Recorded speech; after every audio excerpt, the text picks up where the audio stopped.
Hello and welcome to Las Vegas. It is Spence Crawford Fight Week here in Sin City, and I am delighted to be joined by the one and only Tris Dixon as we get into Spence Crawford festivities. Tris, how are you?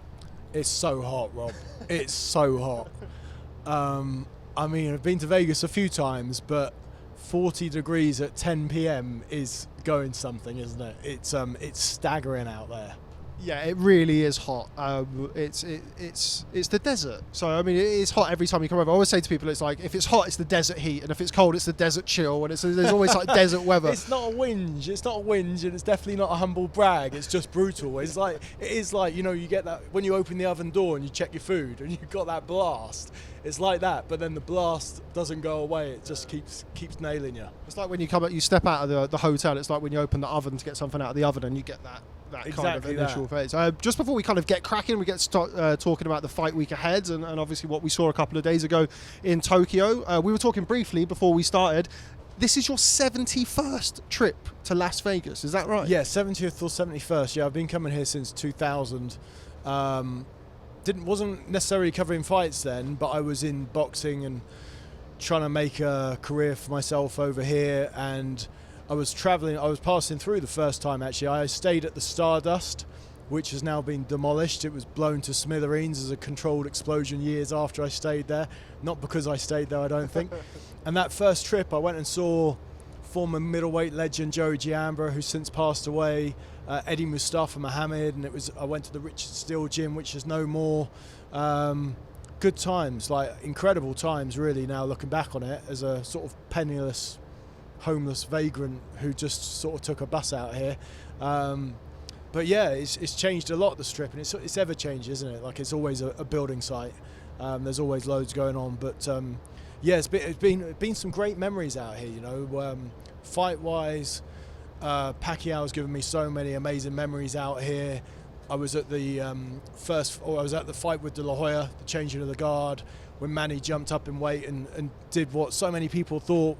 You know, people thought that fight was suicide, and he was obviously amazing that night. I was here when he blitzed Miguel Cotto in one of the most entertaining fights I've ever seen, and then I was here when he was laid out by Marquez in the fourth fight as well. Done a lot of Amir Khan fights out here, Devin Alexander, and the thriller with Marcus Maidana as well over there at the Mandalay Bay. So yeah, it's an incredible city, isn't it? It's like, it's kind of the gift that keeps on giving, and I never really stay here for that long. This week is it's the full week for me, and normally it's sort of 4 or 5 days and in and out, do what you need to do. But with podcasts and, you know, getting content, you just try to maximise your investment to try and make it count. Yeah, absolutely. It's my first trip to Vegas in a little while. Certainly haven't been 70 or 71 times. But give me a few years, Tris. I've got to catch up with you. Do you still get like the big buzz of coming to Vegas? Because it is, you know, it's an acquired taste. It is a very, very unique city, as you know better than I. Do you still get that buzz, that big fight buzz of being here? Because it can, you know, it has its good and its bad parts, doesn't it? Yeah, you do. I mean, we were talking about this off camera a little bit as well. Like, I mean, in my childhood or even coming through, like, I've had some bad jobs, and you know, it's not a bad job, you know, and I'm always grateful for that. And I mean, it does work out, you know, if you add up, you know, ballpark, I think it works out. I spent 9 months of my life in Vegas casinos, which is a long period of time for someone who doesn't gamble and never has and never will. But yeah, it doesn't go. And I mean, because there's no feeling, I think, like that moment for a big fight like we've got here this weekend, when, you know, moments before the first bell, the fighters are there stripped to their trunks, you don't know how it's going to go, and you've got two of the best physical specimens, two of the best fighters, not just of right now, but of this era, about to fight. You know, that's almost incomparable in sport. And I think it's probably that initial bit where it's a drug that's hard to, you know, I don't know, it does funny things to you. You sort of, you know, try to stay professional and impartial and everything else, but you can't help feeling a little bit excited, a bit like, you know, I'm wrapping a present at Christmas, you know, when you're a kid. Yeah, it's something that Don McRae mentions in Dark Trade, where he says like the 10-15 seconds. If you could just bottle that 10-15 seconds between, okay, the trainers have left, you've done instructions, goes back just before, instructions have done, seconds out, and that like 10-15 seconds. If you could bottle that and sell it, I think you'd be a pretty rich man by the end of the week. Yeah, and I think like you still see new stuff all the time. Like no two fights are exactly the same. And I remember that fourth fight between Marquez and Pacquiao, which, that knockout where Pacquiao was absolutely leveled. You think that Pacquiao's, possibly critically hurt, and you're like, it's just stuff that you've never seen before, and it's just, you never know what to expect, and some of these fights just continuously deliver. And obviously with the sport, it's the good and the bad and the ugly, and all you ever really hope for as a neutral, impartial observer is a good fight. That's what we want. Not to, it would be nice to be spoiled and have a generational fight. I was speaking to Stephen Espinoza about this yesterday, and he said, like, for a lot of the big fights, logistically, production-wise, that's where the panic is. But there's always this thing, is the fight going to deliver? And he's convinced that the styles clash here is going to make for fireworks. And I hope he's right, because that's all we want. Like, I never have a horse in the race. I never really mind who wins or loses. You just want boxing to be represented at the best that it possibly can be. And that means the best fighting the best, and therefore producing amazing fights. And ideally, the right man getting what we can't have this week. I don't want any scoring controversy. Debate on the Sunday for a close fight, yes, but what we can't have is I know the word is thrown around a lot, a robbery, or that's not the feeling that I want to be left with on Sunday morning. No, I mean, we don't need controversy for controversy's sake. And the thing is as well, there's a rematch clause. And if it is a good fight, then we'll get it again anyway, because the loser can get the rematch. And the draw's 18-1, by the way. And if it's a draw, then obviously we get to do it again, which is going to be great. I mean, not so great for Boots Innes and anyone else waiting in the wings, but we've waited for so long for it, I wouldn't mind it twice, that's for sure. So 18-1 then, that's the betting column coming in handy that you did this morning, isn't it? It's going through the mind. Exactly. I always, me and Matt Christie always joke about a cheeky 5 on a draw, because you never know. But going back to what I said earlier, I've never gambled, so I don't know. Maybe I should, but maybe I shouldn't. I think you probably do all right. But it's probably, if you've never done it before, don't break a habit of a lifetime. But anyway, before we start talking about this wonderful fight that we've got Saturday, let's go back a couple of days and talk about a stunning performance from Naoya Inoue, becoming a 4-weight world champion with a dominant masterclass, really, over Stephen Fulton, stopping him in 8 rounds over in Tokyo. I mean, how impressed were you with the monster? Yeah, I mean, I think within about 90 seconds you could see how it was going to go, and this isn't like after timing and anything like that, but it was clear that Fulton had so much respect off the bat for the speed and the counters that he was put in his box very, very quickly. And yes, he had his spells or moments of success rather than spells of success. A couple of big right hands in the 7th round, but he was always put on the back foot, and it's amazing. Like, you could see physically Fulton did look the bigger man, but Inoue sort of made him shrink a little bit in there. And I mentioned Pacquiao earlier, and there are sort of similarities there, not in terms of how they fight, but how they move and sort of skip in and out. Like, I don't think anyone would teach that kind of footwork, but it's almost like Inoue was jumping in, letting his punches go, and levitating back out. The way he moves is just so hard to figure out, and obviously he's unpredictable with how he moves. One way then the other, then back and forward. And the thing is as well, he's so quick, he can afford to make mistakes. Like, you would be taught never to go in or back on a straight line, but he could go back in a straight line and he'll never get hit because he's so quick moving back. Which, moving up in weight and being 30 years old, like, it's incredible.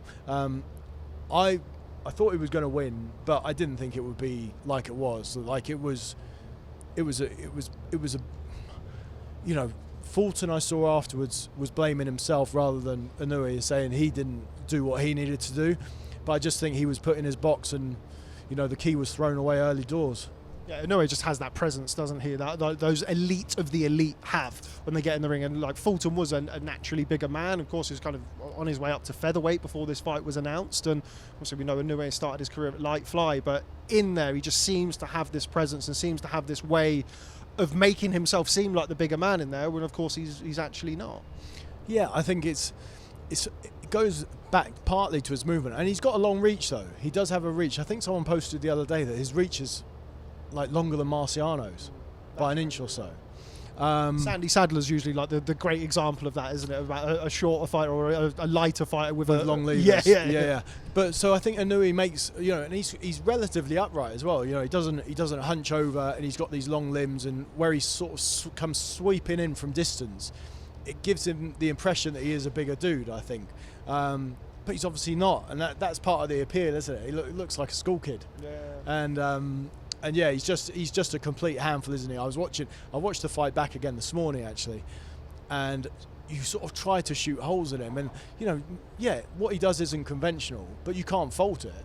You know, his footwork, the way he moves, his defense. Like, yes, he got tagged by a couple of shots, but geez, it's world-class boxing. Yeah. You know, that you can't go to the Wimbledon final and not drop a point. Do you know what I mean? Like this, when you're at this level, you're going to get clipped. But again, you know, showed he's got the chin too. He's got good whiskers to be taking good shots from Fulton. So yeah, so hard to fault him, so impressive, and like it puts him right. You know, really lays down the marker for this weekend for these guys. If these guys want to claim their pound for pound, like these guys now have to do something pretty special. Yeah, it kind of has to be, somebody has to win this fight in dominant fashion, in my opinion anyway, to follow what Inoue's done. I mean, obviously any win in this fight for either fighter is going to be, you know, a generational win and something for their career, certainly a career-defining win for both of them, I think it's fair to say. But in order to kind of usurp Inoue, who in my opinion after that performance and running through the number one guy, the consensus number one guy at 122, you're going to have to go some to usurp him, I think. So let me ask you this. So I was speaking to Kell Brook about this recently, and Kell was saying, you know, if Terence wins, he's going to be pound for pound number one, but he's not so sure if Spence wins, he's going to be pound for pound number one. I've heard that argument actually a few times now. Do you believe that? Like, and I know you said, you know, if the win's emphatic, but if Spence wins emphatically, will that for you make him pound for pound number one? And if Crawford wins emphatically, will that make him pound for pound number one? I kind of get the Crawford thing because he's gone up now and been undisputed at two weights, and he's obviously won titles at 135 too. So it's tough, isn't it? It's tough. I mean, I know we kind of need to find out, you know, wait and find out. But like I do get that Spence has, you know, Spence is also talking about going up to 154, and like so his work's not even close to being done, according to him. What's your read on that? Yeah, I agree. So I think with Errol Spence, he's got some very good wins at welterweight, but he is lacking that. I know I'll come on to Crawford's resume, I think, afterwards, but he didn't get that Pacquiao fight, which I think it's fair to say, well, it wasn't the prime version of Pacquiao. It's many, many years after the Pacquiao that you just recalled in the Marquez fourth fight, of course, and we saw what your Dennis Ugas did to him. But for me, Spence has always been a little bit ranked a little too highly on the pound for pound list. I mean, for what that's worth, I mean, we know how kind of subjective any list is, but particularly pound for pound list. But he has only done it in one weight class and doesn't have the wins over a Manny Pacquiao. And of course, he was sort of around at a similar time to Mayweather. That was never going to happen realistically as a pro. If he beats Crawford, I mean, he has the best win, I would say, out of anybody in the top 10, but doesn't quite have that. For me, a pound for pound, I mean, for what it's worth, you do have to show something that can transcend weight. That's kind of how I see it, and that's why I think Inoue, being a four-weight world champion now, and the fighters that he's beaten to become a four-weight world champion, and similarly with Crawford, who I don't think has a marquee win really in sort of any of the divisions so far. But if he's able to go and become undisputed champion at welterweight with a win over Errol Spence, I mean, that for me would put Crawford, provided he does it in emphatic fashion. There's so many caveats to this, as there is with any pound for pound discussion, then I think that gives Crawford that distinction. Whereas I think with Spence, we would need to see him kind of go and do it at a different weight class. He's always had the natural advantages pretty much over everybody that he's boxed at 147. I think it's hard to penalise someone. It's hard to penalise someone for that, though. Yeah, but we've seen it with Hagler and Golovkin and like people who have stayed and cleaned out those divisions and got great wins over great fighters at those times. Yep. But I think if Spence wins and wins emphatically, let's say he stops Terence Crawford, then I think he would have a strong case, but for me, I would still go with an Inoue, somebody who has proven it against top quality opposition over the years at 4 weight classes. So I would probably still edge towards him. But I do understand the argument, and I do agree with it to an extent. Yeah, sorry, I know I'm turning this round on you, but you mentioned that marquee thing. It's interesting about how big this fight is. To us in the trade, it's massive, right? And doesn't get any bigger and all the rest of it. But we are 8 years removed now from Mayweather-Pacquiao, which was, you know, record-breaking, beyond record-breaking, you know, stuff that I don't know what it's going to take to beat that. And, you know, it's always a bit of a marker, you know, when you speak to people back home about fights, or, you know, whether it's, you know, whoever's in the stereotypical role. I know Buncey talks about taxi drivers over here, you know, do they know the fight? And, you know, whether it's your barber at home or someone in the gym or whatever, they're like, people were asking me like, oh, you know, what's going on in Vegas? Why are you going out there? And you're like, I'm going to go and see Spence Crawford. They're like, who? Very different to when Mayweather fought Pacquiao. And it partly could be down to the fact that you obviously said that, you know, Crawford doesn't have that sort of marquee win, and I know they've both beaten Sean Porter, you know, some you know, basically cleaned out the division apart from each other. But when you look at when Mayweather and Pacquiao fought each other, they both fought Ricky Hatton, which obviously introduced them to the UK audience. They both fought the guys like Marquez, Mosley, you know, big names, Cotto, like the high, you know, guys that were selling, you know, those guys, you know, the Mayweather and Pacquiao fights against those opponents were doing 1 million pay-per-views each, because Mayweather and Pacquiao were so red hot when they finally got together. It just was just the event of all events, but it wasn't the fight of fights. And this is the advantage, and I'm not bitching about this one because I don't care if they are household names or not. Like, from a sporting spectacle, I'd rather have these guys fight now and have a better fight than have them fight 5 years from now and have the disappointment we got when Mayweather and Pacquiao finally met. Yeah, but it just makes a few more bucks here and there because they've waited and they've dragged it out. But we were kind of talking about this before. I think that we're at the point now where this fight is probably, I think if we wait any longer, we do risk, from a sporting perspective, the potential for, you know, we mentioned it about Mayweather boxing Zab Judah on the back of the Carlos Baldemir loss for Judah, and you don't want something like that happening. We've seen Spence has had his issues in the last couple of years, but yeah, I guess kind of rounding back to your point, it's not going to do 4.5 million pay-per-view buys. It's just not going to. From a sporting spectacle, it is the best fight. I'm interested to see how it performs on the back of Davis Garcia, because Davis Garcia seemed, I mean, you kind of take, you'll know better than me, you take the numbers that you get from any broadcaster with regard to pay-per-view sales nowadays with a pinch of salt. I think within a week we saw 1.3 million right down to 800,000. So let's call it 1 million, somewhere in the middle. That was healthy for the sport. That was surprising for the sport. If this can do anywhere near 1 million buys, I mean, that's surely got to be a massive success, I would think. I mean, considering that, you know, it shows some similarities in the sense of Gervonta Davis. Davis before then had boxed, I think his biggest performing, according to Steven Espinosa, was the Rolly Romero fight, which did 250,000 buys, give or take. But then he comes together for a fight that does captivate, admittedly a different audience. That's something that will reach outside of kind of the common boxing circles, I suppose, in Davis Garcia. But will this do that? Will we ride a crest of that wave? Boxing has been, heavyweights aside, let's not talk about that, has been delivering, and it has been kind of in the news for more of the right reasons, I suppose.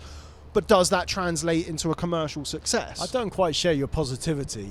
I mean, I'm not sure. Like, people will call me a killjoy or a dinosaur or whatever, but, you know, I think, you know, give them their flowers. PBC and Showtime have delivered this year. You know, they've still got Canelo Charlo after this as well. Like, what they've done with these 3 mega fights we talked about is, God, I don't know when you go back to a year, what year you go back to where you got 3 events of this nature, you know, a couple of months apart from each other. But I'm sure you'd be going back for one network to have that kind of sort of that run, which is really, really like impressive. But yeah, I mean, for want of just sounding like a shill for the sport, you want it to do well, don't you? Yeah. You just want it to do well. But you obviously make a case like Ryan Garcia's got a massive fan base and people wanted to see him tested. Tank is like one of the most popular fighters going. You know, if you go to any of the gyms in Vegas or speak to any of the kids, you know, a lot of kids over here look up to Tank. You know, I've been to Paul Spadafora, spent some time with Paul Spadafora lately, He's got like 15 kids that he's working with, and I've asked them all separately, who's your favourite fighter? They all love Tank.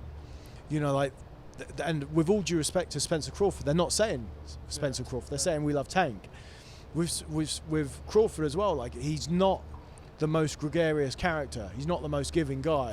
I'm not saying that they're not interesting guys, but you know, they haven't got those personalities where when you look at the All Access from these, you know, great productions, it's not the same as the sort of Mayweather Hatton Gold or the De La Hoya Mayweather Gold that you got from the 24/7s.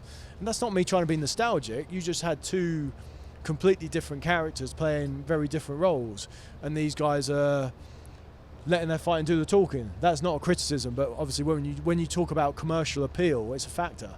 No, absolutely it is. I mean, and it's, you know, you don't want to see any kind of manufactured beefs or whatever you want to call it. And yeah, I'd rather have this than anything absolutely, fake as well. Yeah, and it doesn't, you know, it's not a good representative of the sport, and it's not who they are anyway. And I think the fact that they've both kind of come out and said, and Crawford yesterday, I think was saying, like, I have a lot of respect for Errol, I have a lot of respect for him as a person and what he's done in his career. I'll let my fist do the talking on fight night. Great from kind of a sporting perspective, and we don't want to see any kind of anything contrived. But also, I'm sure, like Stephen Espinosa, just maybe say something. There is that element to it, isn't it? Because ultimately, that is what sells with boxing. I mean, we kind of. I don't know that it does. You know, when you see this stuff like a push it away in now, do people really think, "Oh, I'm going to buy that now"? I'm not sure that really translates anymore. Not necessarily that, but kind of that kind of the grudge. Yeah. Oh yeah. So like a deep-seated grudge, you know, of the Froch Groves variety, where there is dislike and genuine contempt. Yeah, I mean... And stuff that can polarise you into one camp or the other, which I think this has in a different way, but not in that kind of... I guess the volatility of something like Froch Groves is a good example of some of the previous promotions. Yeah, and I suppose, you know, it's a well-worn phrase as well, but like all good movies, you want a good guy and a bad guy.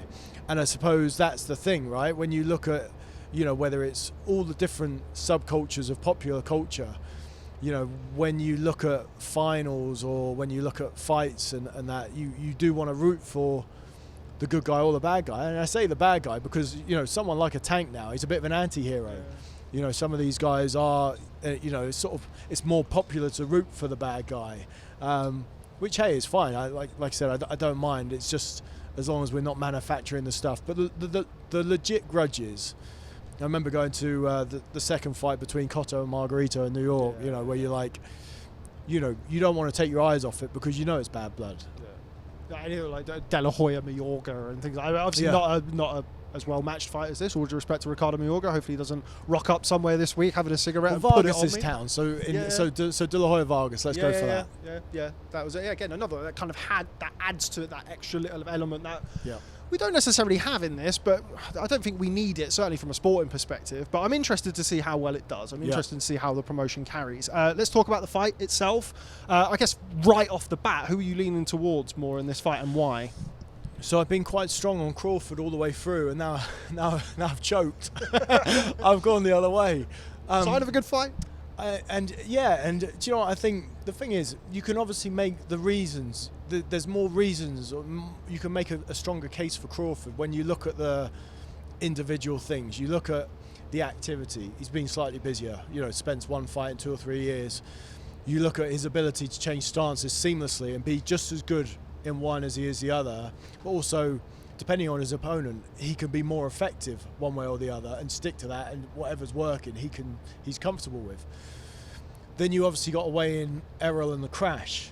And, you know, people saying, you know, is he physically the same afterwards and all the rest of it? And how he perhaps hasn't lived the life, and Crawford has lived the life as of an athlete all the way through. And then I think probably the most interesting thing is the weight thing, because people are saying, oh, Spencer's the naturally bigger guy and, you know, he's the career welterweight. Well, he's also now 33. He weighed, his first fight he came in at like 149 or something as a pro. And so for 10 years, he's been at this weight. Like, is he a Froch and he's walking around at his size? Or has he been boiling himself down for 10 years to make this weight? Whereas Crawford, on the flip side, he's obviously been able to grow more organically. And he's had, 3 or 4 years now at welterweight. So maybe the weight goes in his favour a little bit. You know, like we've just had with Inoue Fulton. I don't know. I find that interesting. And when you look at Spence, you kind of think, well, what reasons what material reasons can I give him for winning? And you're like, well, because all of those are on Crawford's side. But then I think if one fighter maybe does have that X factor in the fight, maybe it is Spence. And I think one of the things I've picked up on through some of the interviews I've seen is I've seen Crawford talk about not wanting to match Mayweather's 50-0 record. He's talking about retirement, you know, as in the end of the road is in sight because he's talking about it. And Spencer's talking about going up to 154 and winning everything up there. Boxing Canelo. Two very different outlooks about where they're going. And I wouldn't in my wildest dreams say this is any kind of cash out for Terence Crawford. It's not. But they're two very different sets of motivations. You know, one to like get over the hump and move off into the sunset, and the other one to like, this is really the start of my journey. And I do wonder, you know, when you look at Crawford, you know, people say he's lived the life. Well, maybe he's a bit burnt out from having lived the life for so long, and maybe Spence is sort of grabbing his second opportunity after the crash and thinking, you only get one shot at this, life and your career, and I've got to, you know, this is where I make it count now. Yeah, we've heard Crawford, I mean, as recently as yesterday, he's already in his mind on the same level as some of the greats of the past. He's already a Hall of Famer, which I think is fair to say he will be, win or lose, come this weekend. But in his mindset, this doesn't really, I mean, I'm sure it does in his mind further his legacy, but his legacy is already secured. He's already on the same level as kind of the great fighters of the past. And it's an interesting thing. I hadn't really thought about it until you said. That's why we got Tris on today, to give us the insight that I couldn't bring you from Las Vegas. But no, it is very interesting. Just back on Spence on the weight, I think it is the latter. And I think he has been boiling himself down. And I think he has been trying to make the weight for, well, not trying to make the weight, he has made the weight for such a long time. He boxed heavier as an amateur as well. And I think you made an interesting point about Crawford. I felt like when he moved up to 147, despite going straight for Jeff Horn and winning a world title, it still felt like he wasn't quite a fully fledged welterweight. I think it's fair to say he was massive at 135, looked great at 140 against, I don't think, you know, necessarily a murderer's row of opposition. I think the Danny Garcia run at 140 for me was a more impressive route. But now he has settled into the weight and he has kind of filled out a little bit more, and he has that more of the threat that he's won every fight at welterweight by stoppage, so it's not like he wasn't threatening in those early stages. But now I think the weight has probably tipped more towards the Crawford side of things than if it was to happen a couple of years ago, say around the Jose Benavidez fight, around that sort of time. So that's going to be very interesting. I'm very interested to see how they are at the weigh-in, because Spence, with the inactivity and with, you know, the issues that he's had outside the ring, he's not really going to know until he has to try and hit that point when he's starting to see those markers in the week that he's used to hitting. And you'll know better than me, when it gets down to the point of the last 48 hours or so, you're not going to know until you're in those last 48 hours where you're at weight-wise. Yeah, I mean, you know, for all the experience they've had, and we touched upon this in terms of not having that marquee thing, this is kind of new territory for both in that respect, in the sense that, you know, this, and it's interesting, you know, when you talk about Terence maybe being at the end of the line, like, this is the fight that really can transfer them. You know, this is where, you know, for sort of some sort of recent history, this is kind of, you know, their fight that could make, this is the star maker. Yeah. This is why Floyd went after De La Hoya. You know, the winner sort of becomes, you know, a megastar. And it's interesting to see how they cope this week. And I don't think, you know, but both of them are cool, very cool guys, and I can't see the occasion getting to either of them. But it is uncharted territory for them. Like, they've not been in anything of this magnitude, because, quite frankly, this is why we won it, because they've cleaned out the division. They've beaten everybody else. No, absolutely, and it's as I mentioned earlier, I think it's come at a time where, if it hadn't happened now, considering everything that had happened, boxing has a wonderful way, as we know, of messing these whole things up for us, and just taking, even a bad performance just takes a little bit of that luster away. So I used a banana analogy for this the other day. I think there's a little bit of brown on this as a fight, a touch. It's still edible, still got its taste, and it's definitely not gone. I think my concern with this is if it's a one-way fight at the end, and I really hate to say this, but someone could turn around and say, 2 years ago, we wouldn't have had this. You know, when in the aftermath of Tank and Garcia, there aren't people saying, oh, you know, if it had been a year from now, or if it had been a year ago, you know, that was two bright young things meeting at an early peak. With these guys, if there is, they're 35 and 33. I know these fighters are sticking around longer for later, and these are, they haven't had, it's not like they're James Tonys with 70, 80 fights behind them and stuff like that. But I don't know. Yeah, I think but I don't want to come across as a hater and a cynic. It's just, and also say it had happened a couple of years ago. I mean, it's not like they've had 6 fights each, and they're 6 fights each removed from where they were. Like, they've only had 1 or 2 fights each. So it's not like you're going back through and thinking, oh, if he'd fought him, 5, 6, 7, 8 fights ago, which is where we were, obviously, with Floyd and Manny. Manny had been sparked by Marquez. He'd lost that contentious decision to Bradley. He'd stopped knocking people out, even blown up lightweights. Couldn't finish fighters the same way that he had. And that fight was like 6 years too late. I'm not trying to find fault. I just do think, if it's a one-sided win, someone can turn around and say, oh, well, Crawford's 35 now. Or Spence had his accident. Yeah, exactly. And that's a shame. But, hey, that's boxing, and that's social media, and it is what it is, isn't it? I like the banana analogy, though. We'll go with that. Still an edible banana here in Las Vegas this week. Keys to victory for both fighters. Where do you stand for Crawford and Spence? How do they get the job done? It's really interesting, isn't it? Because, when you got a switcher like Terence, like, the keys to victory go out the window, don't they? Because you're like, well, what way is he even going to start? Let alone what's he going to find is working best for him. I think the way that Spence talks about it, he thinks he's going to just grind away, and he's just going to keep busy, keep active, work hard, and keep grinding. And he points to Crawford being tagged and hurt by Mean Machine, and maybe looking that he can get hurt and tagged at 147 a little bit. And so Spence is sure his moment's going to come, and he's going to put his foot on the gas. But sometimes when Crawford is rattled, sometimes that's when we see him at his best and his most explosive. Saw Sean Porter yesterday talking about how it was going to be a fight of moments, and I suppose part of me at the time was thinking, Sean, that's so cliched, like. But I get where he's coming from with that, in the sense that, how can you lay out a battle plan for this? Because they're such all-rounders, and it's one of those things, when you get to this level, I don't think it's a question of styles make fights. Like, I think that's a lazy thing at the best of times, because when you've got to this level, these guys don't get to where they've got by fighting one style and being one-dimensional. Like, they've got there because they can outbox people if they need to. They can jump on people and knock them out. They can provide the intelligent pressure.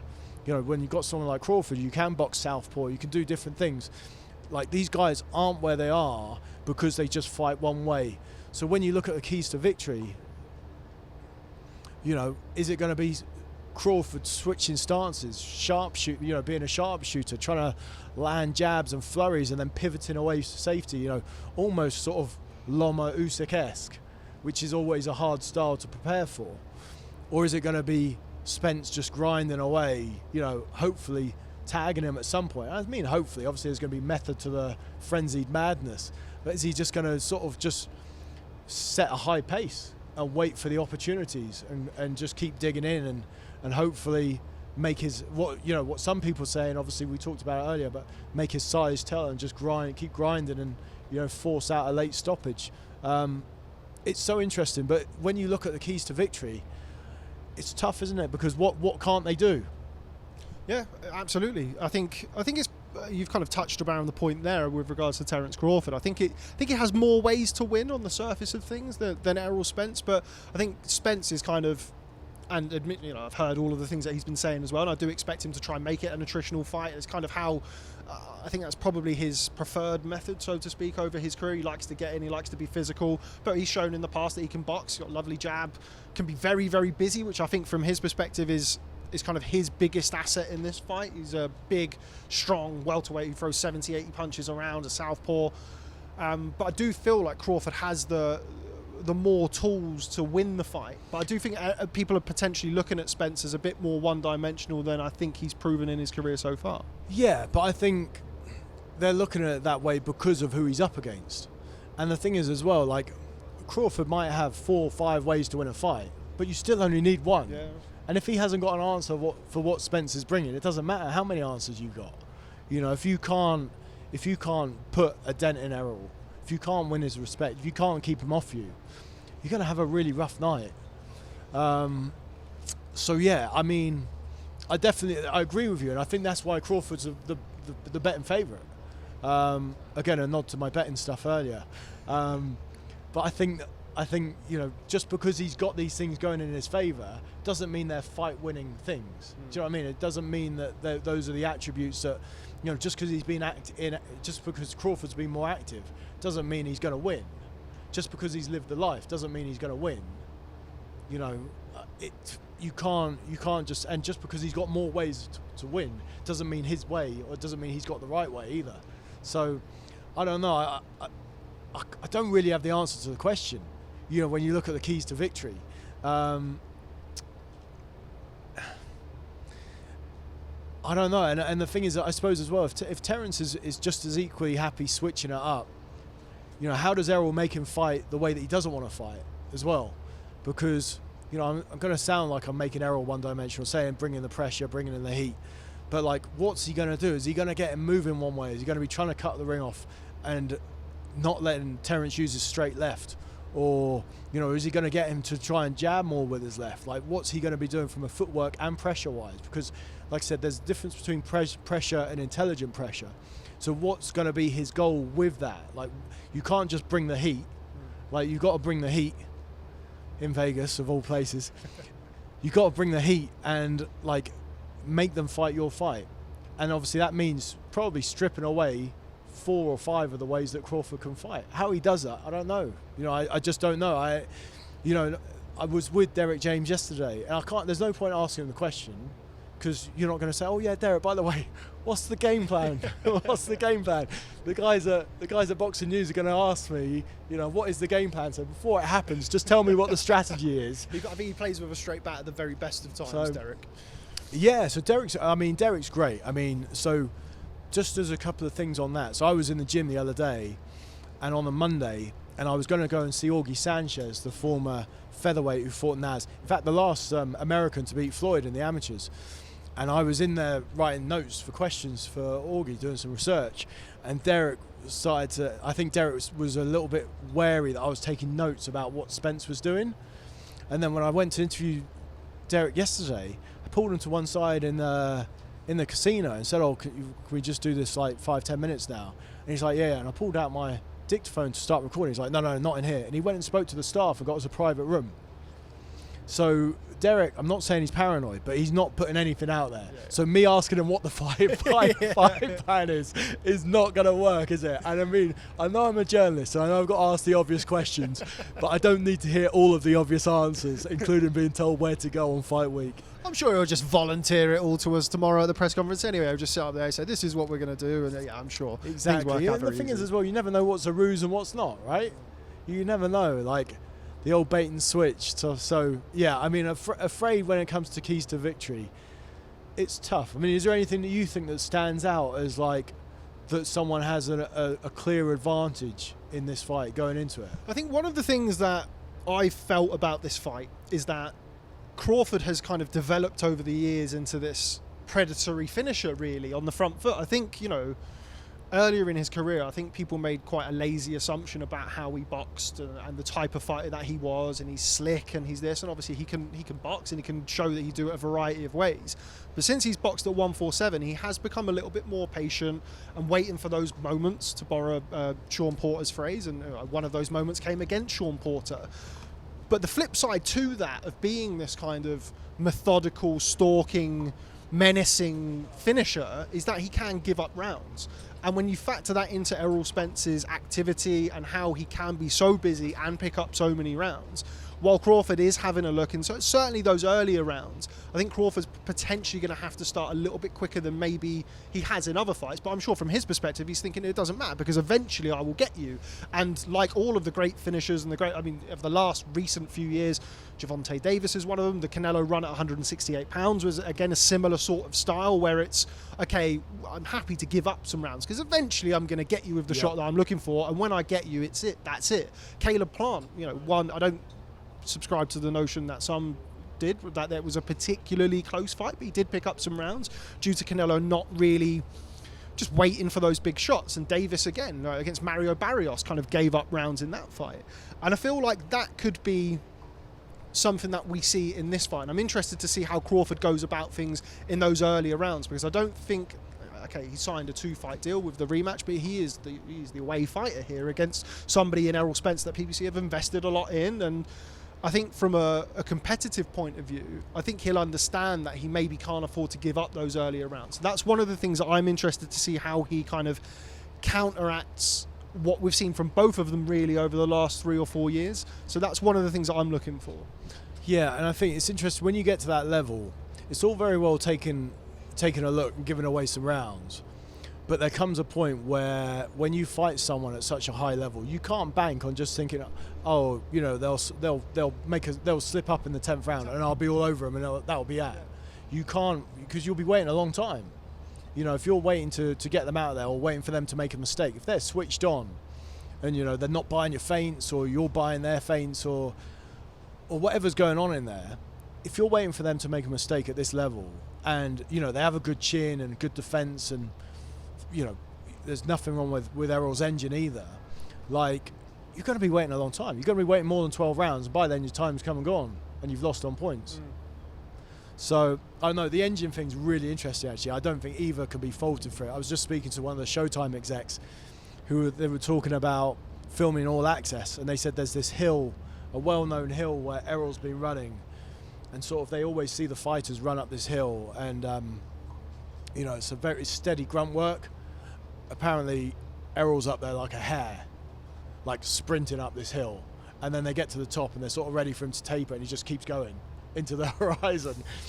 And then you've got someone like Terence who he runs up in the mountains at altitude in Denver, he's got lungs for days, and I just think it's mouthwatering stuff when you got guys with that capacity to go at it for 12 rounds at such a high level, isn't it? Because quite often even at the highest level we're talking about who's got the better engine and who can last the course better, and I don't think that's up for debate here on Saturday. They're just both absolute beasts. Is there an obvious weakness for either fighter in your opinion? I think no, because I think even when you look at Spence and the inactivity, you can then make the case, well, he's better preserved now, because he's not had endless camps and he's not had all those rounds and all those sparring and all that sparring and the hard fights. And I do think, no, I don't think there is, and for all those points we make about Crawford having it, you could say to Spence, you could say about Spence, well, the thing that he does exceptionally well, and that's what he does, and that's what he needs to do. So for all of those things, whether it's inactivity, the ability to switch, they kind of all work in a countering way as well in Spence's favour. I don't, when you get to this level and you're trying to find fault with something, I mean, what are you actually trying to find fault with? I mean, I remember, it's a bit of a segue here, but I remember Tony Jeffries telling me when he was still fighting, he had a fight on Sky once, and he got clipped by a right hand by a journeyman, and he instantly, after the fight, looked on social media and was like, "Oh, he's terrible. He's being hit by a right hand." It's the sport, isn't it? They're just incredibly good fighters who, it's hard to think who's really absolutely tested them as well. I suppose that's one of the things that we really want to see as well. Like, have we seen these guys really get out of fifth gear or get out of fourth gear? Like, have we actually seen that? Do we know where their potential ends? And if we don't, then that's, it's thrilling, isn't it? Absolutely, absolutely. And I don't think we have quite seen that. I think probably Spence's closest version of that. I mean, there's the Brook fight. There's obviously a very different stage of his career, and Brook was having success earlier in the fight. And then obviously the Porter fight, which was kind of, I wouldn't say neck and neck, very competitive, but I always felt like Spence had a nose ahead throughout all of that. But we've not seen him 3 rounds down or hurt on coming back out in the 4th round after being buzzed at the end of the 3rd round against someone like Crawford. Whereas the same thing with Crawford. We've seen Crawford giving up rounds, but they're rounds where, as we've alluded to earlier, where he's kind of, it looks as though he's doing it in the knowledge of what's going to happen. Not necessarily happy to give them up, but he knows, and there's a kind of an air of exactly, the long game and that inevitability that he'll eventually get you. But if he is, he finds himself, I can't necessarily see it because I think he's too good of a fighter and he has too many strings to his bow to be 7 rounds down after 7. But if he is, then we haven't seen him kind of have to really go and chase a fight in the second half of the fight. So there are those things that we haven't seen, and part of the reason, and a big part of the reason that we haven't seen that, is because they are 2 elite level fighters and they haven't had the dance partners until now, hopefully, maybe, to bring that out of them. 100% hopefully. That's what we want, right? That's why we're here, that's why we're excited. It's, I always remember Eddie Hearn telling me after he signed AJ, it's like, like signing a Ferrari. Or it's like buying a Ferrari, which Eddie would know a lot more about than me. But it's like, you want to see it. You want to see how fast they can go, but you've got to be careful. You've got to learn. And I'm guessing, when you look at Showtime, and I know Top Rank did so much with Crawford and got him to the level where he was and everything else, but the guys behind this fight must be. It's like starting a drag race, isn't it? They're like, let's get these guys on the starting grid, and let them put the foot on the floor, and what will be, but let's get some fireworks going. It's all very exciting, Tris. I can't wait for Saturday night. I can't wait. Thank you so much for joining us. Before we wrap things up, we are going to do a little prediction. You can check out the prediction here, or you can check out Tris's betting preview. But yeah, how does it end? When all the dust settles on Saturday night here in Sin City, who emerges? Do I actually have to stick to this as well? You don't have to stick to it. It's fine. We're going to change any. We'll probably change a couple of times before this goes out, so it's fine. Since I'm in Vegas and only a couple of miles from the Top Rank, today I could be lying, and tomorrow I'll be telling the truth.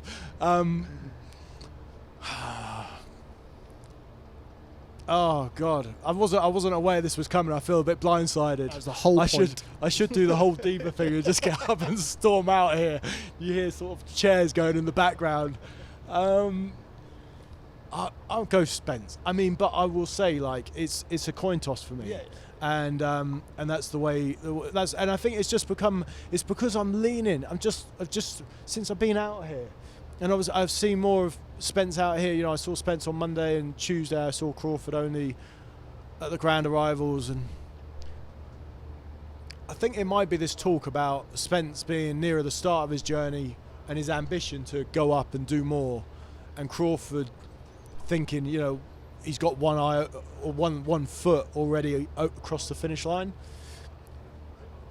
I might be taking that all wrong. But that... And it wasn't until Errol said yesterday about still, like, get this one, move up, like, job's not done. And I was thinking, like, it's just different. And that hunger and ambition, you can't put a price on that hunger and ambition. Yeah, you need more than that, but obviously he's got so much more than that. So I'm going to lead towards Spence because Crawford's given away too many early rounds, as you tipped, and he can't retrieve the deficit. So super tight, couple of rounds in it. Both will have Sean Porter's moments in there. But yeah, Spence by a couple of rounds. And just, hey, obviously we're here and want to enjoy it, but just want to fight for the ages. Just excited for that. 2 guys at their best. We've waited so long for it, but not too long, hopefully. And let's see. I don't care who wins. Just want a really good fight. Actually, I do care who wins now. Predicted. No, I don't. I really don't. Just a great fight, please. That would do. Absolutely. Perfect. Okay, right. Well, before we wrap things up, Tris, you are, of course, still contribute to Boxing News, former Boxing News editor. You've got your stuff going on with Pro Box at the minute. Tell everybody where to find your work and what you're up to. Where can we find Tris Dixon? Working for Pro Box TV News. I have my podcast, Boxing Life Stories, which is now 231 episodes deep, with interviews with the likes of Frank Bruno, Teddy Atlas, Nigel Benn, Ricky Hatton, George Foreman, but also journeyman, cutmen, promoters, media guys, just a whole plethora of boxing personalities. And I write books. I write the occasional book on boxing. I've written a book on brain trauma in boxing, which is one of my trips out here to Vegas, where they've got the Lou Ruvo Center, where they're doing a huge fighter study for brain health. And my most recent book on former light heavyweight champ Matthew Saad Mohammed is called Warrior, and that was out in October and shortlisted for the Sunday Times Sports Book of the Year, which was nice. Okay, fantastic. Well, Tris, thanks so much for joining us here in slightly cooler part of Las Vegas, but we're now going to go out and brave the heat ahead of today's undercard workouts. So hot. I don't want to go out. But thanks very much for joining us, and thank you to you for watching. Let us know in the comments who you think's going to win. Is it going to be Terence Crawford, or do you agree with Tris Dixon and it's going to be Errol Spence? Let us know, but one thing's for certain, we are in for a firefight this weekend in Las Vegas, and we hope that you're as excited as we are. Thanks very much.